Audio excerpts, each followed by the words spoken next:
Les saluda la pastora Yenori Bolaños desde nuestra iglesia Restaurados por la Gracia de Dios en Cristo, ubicada en el 1332 North Avenue, Bridgeport, Connecticut. Quisiera tocar el tema fortaleciendo nuestras almas. ¿Qué es el alma? Lo primero que tenemos que entender es el significado de las cosas.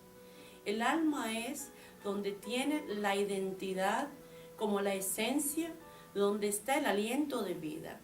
De ahí sale la animación hacia lo físico.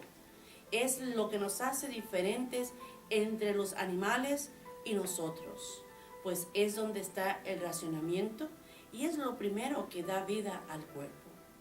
Y como es la imagen de donde racionan los sentimientos y donde radican las pasiones, la ciencia y la voluntad, como que expresa la personalidad como del ser humano, así se ve también en concreto lo que cada uno de nosotros somos.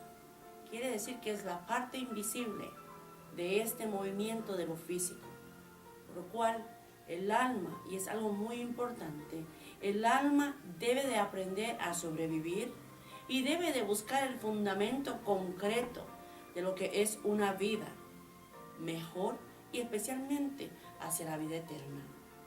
Veremos ahora cuáles son los 4 aspectos que componen el alma. Primero, sentimientos.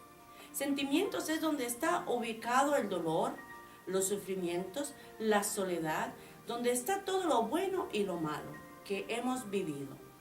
Pero a veces nuestra mente nos traiciona y nos lleva a los recuerdos y saca de esa parte de los sentimientos que nos hacen daño.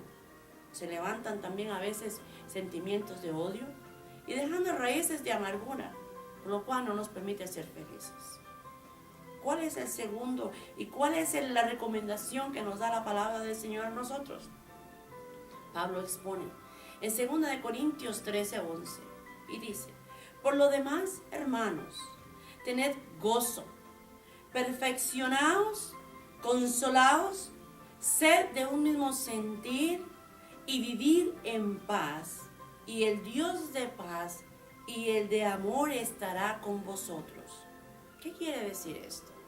Que es necesario que nosotros pongamos en esa área del sentimiento al Dios que nos da la paz y la tranquilidad. Como segundo componente del alma es las pasiones. Las pasiones es la raíz de la naturaleza carnal, de lo que se desenfrena en los deseos de la mente del humano y donde manifiesta los deseos carnales que nos llevan a la perdición. Pablo nos aconseja nuevamente en 2 Timoteo 2:22 lo siguiente: huye también de las pasiones juveniles y sigue la justicia, la fe, el amor y la paz, con los que de corazón limpio invocan al Señor. ¿Por qué dice Pablo huid de las pasiones juveniles? Porque se supone, amado o amada, que cuando nosotros crecemos, los pensamientos tienen que ir acomodándose de acuerdo a la estatura y de acuerdo a la edad que tenemos. De igual manera debe ser en el mundo espiritual. Si nosotros venimos al Señor, nuestros pensamientos tienen que ir avanzando, tiene que existir una madurez espiritual. Tenemos que permitirle al Espíritu Santo que nos haga una capacidad para poder comprender mejor y accionar la nueva vida que es en la nueva criatura. Por eso Pablo lo aconseja. Y dice juveniles, ¿por qué? Porque un comportamiento en un adulto como un joven se ve mal. De la misma manera, un comportamiento espiritualmente hablando de un adulto que tiene muchos años en los caminos del Señor, que actúa como una persona que acaba de llegar a los caminos del Señor, se ve mal.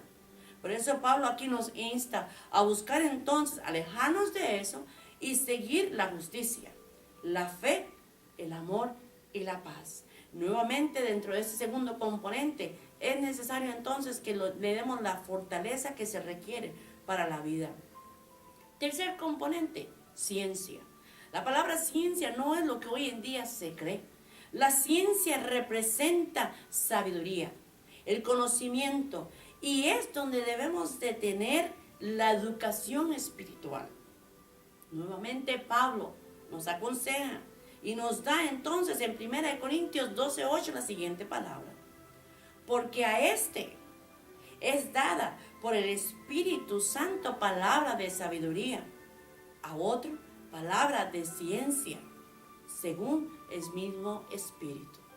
Quiere decir, amados, que el Espíritu Santo nos tiene que enseñar a nosotros cómo ir superándonos en sabiduría. Nos hace inteligentes, nos capacita para poder superar los problemas y las dificultades que tenemos en el diario vivir. Cuando venimos al Señor, no es que los problemas se quitan, sino que la solución es Cristo. Cuando entramos en los caminos del Señor, tenemos que aprender a ir avanzando. Como componente número 4 del alma está la voluntad. ¿Qué es la voluntad? Es la esencia donde está y habita el pecado que nos trajo la caída de Adán. Por lo cual es el mismo Pablo que nos enseña a nosotros en Efesios 2:3. Dice, entre los cuales también todos nosotros vivimos en otro tiempo. Y qué lindo es llegar a pensar en la mente madura espiritualmente, que eso fue en otro tiempo. Que los deseos carnales fueron en otro tiempo. Que las pasiones desenfrenadas fueron en otro tiempo. Que el dolor y la tristeza y la raíz de amargura y el odio fue en otro tiempo. Y que nosotros éramos ignorantes en otro tiempo. Pablo aquí lo expone y lo dice, que también vivíamos en otro tiempo, en los deseos de nuestra carne, haciendo la voluntad de la carne y de los pensamientos que nos venían cuando la mente nos traicionaba. Y éramos por naturaleza hijos de ira, lo mismo que los demás. Estas palabras, cuando hablan en el pasado, hermano, tú que eres cristiano, o cuando venimos a los caminos del Señor, tú no puedes seguir representando el pasado. Es necesario que encontremos la fortaleza que es Jesucristo para que nuestra alma comience a representar la voluntad de Dios. Comience el corazón a entender que tiene la responsabilidad de buscar y accionar el agradecimiento máximo a Dios. Que tenemos entonces la oportunidad que Dios nos está dando y que tenemos la obligación de permitirle a Dios ejecutar la acción redentora de acuerdo a la voluntad del hombre en el corazón. Si no te lo pides a Él, Él no te lo va a dar. Dios te ama y Dios nos ama, pero Él quiere que se lo pidamos. Él quiere que nos sentemos a decirle, Señor, ya no puedo con estos problemas que tengo en el alma. Él es, porque dice que Él mismo nos ha dado a nosotros esa capacidad. Él quiere que cada uno seamos así. Efesios 1:9 se nos da el consejo y dice, dándonos a conocer el misterio de su voluntad, no la mía, porque la mía dice que estaba bajo la ira y bajo el pecado. Eso no es voluntad, eso cayó con la caída del enemigo en la raza humana. Pero Dios dice que a nosotros, al abrirle el corazón, Él entonces viene y te trae a ti todo lo que tú necesitas. Te renueva, refresca tu mente y entonces nos capacita y nos da fortaleza en el alma. ¿Para qué?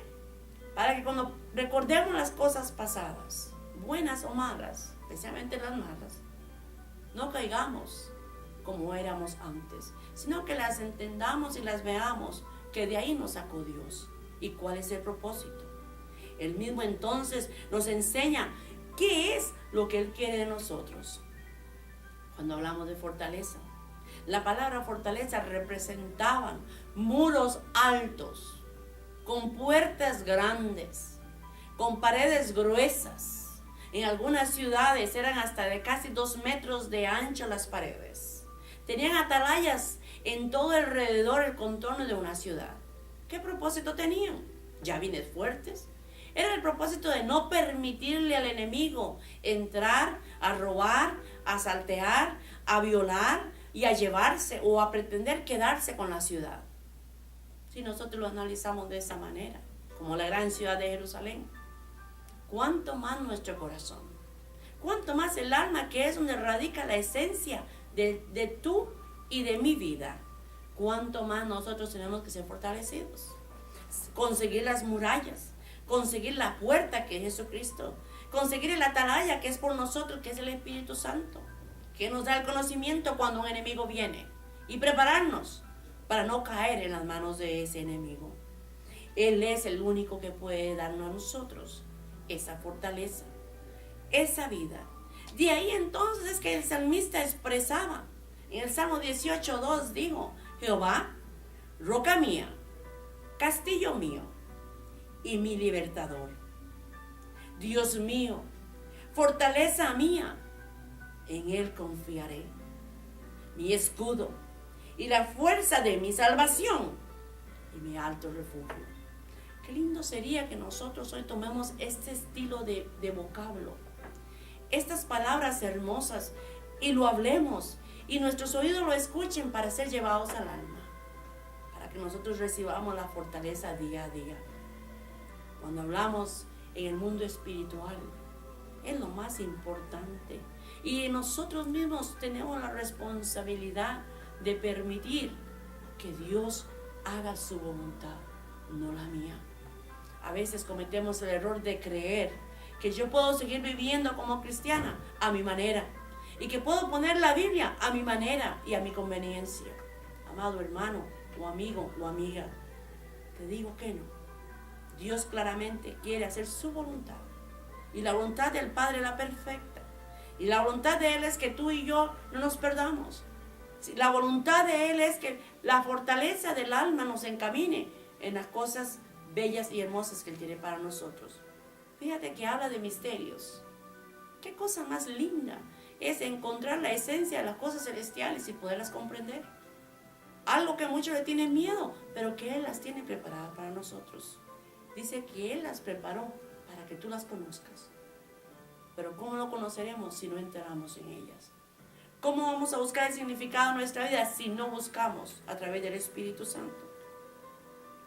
Y aún así, Efesios 3:16 nos dice: para que os dé conforme a las riquezas de su gloria. Mira qué lindo que dice, riquezas de su gloria.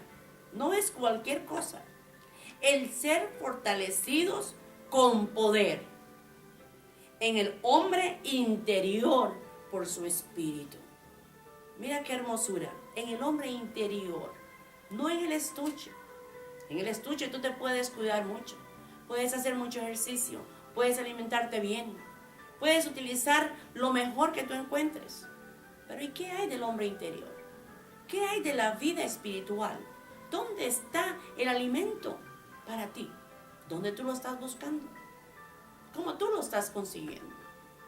O quizás estás muy ocupado pensando en las cosas que este físico requiere, que esta vida desea. Pero aquí nos está hablando Efesios. Pablo a los Efesios a través de estas palabras.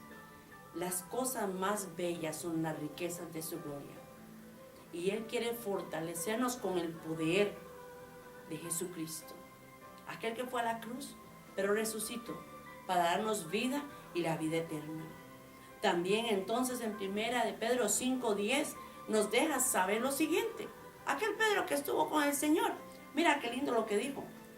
Para que os dé conforme a las riquezas de su gloria, el ser fortalecidos con poder en el hombre interior por su espíritu, confirmando lo que Pablo dijo. Tomó tiempo para Pedro entenderlo, pero aquí está el Señor enseñándonos a través de su palabra cuál es su voluntad. Yo te pregunto ahora, ¿estás tú seguro de que tu alma está fortalecida? Quizás estás pasando por dificultades, por dolor, por tristeza, por amarguras. ¿Sientes traiciones? Sí. ¿Tienes dolor? ¿Has perdido un familiar? ¿Tu relación con alguien no es la correcta? ¿O tú has tomado decisiones equivocadas? ¿Tu economía no está bien? ¿Tu cuerpo no está bien? No importa la situación que sea. Lo que interesa es que tienes vida y que Dios te está dando la oportunidad de que tú le pidas que tu vida sea fortalecida. Pero el primer paso es pedirle que tu alma, en estos 4 componentes que vendrían siendo la voluntad, los pensamientos, que vendría siendo una sabiduría, los sentimientos y en la ciencia, para que tú puedas tener una capacidad de tomar decisiones correctas. En este momento te presento a Jesucristo como un Salvador. Él es el único que te puede traer a través del Espíritu Santo todo lo que tú necesitas en tu interior. Nosotros no te conocemos, pero Él sí. Y nosotros exponemos la palabra porque Él te ama, esperando que eso sea de agrado para tu vida y esperando que tú puedas recibir la palabra del Señor en la salvación. Deseamos oír tu opinión o deseamos que tú nos hagas preguntas si deseas oración. Nos puede llamar al 203-216-3801 o al 203-354-9386. O si deseas, nos puedes escribir al correo electrónico IG-Restaurados, gracias Dios Cristo yahoo.com, y que el Señor te continúe bendiciendo. Y estamos en Facebook, así que esperamos tus comentarios, tus preguntas o si deseas oración. Que el Señor te continúe bendiciendo.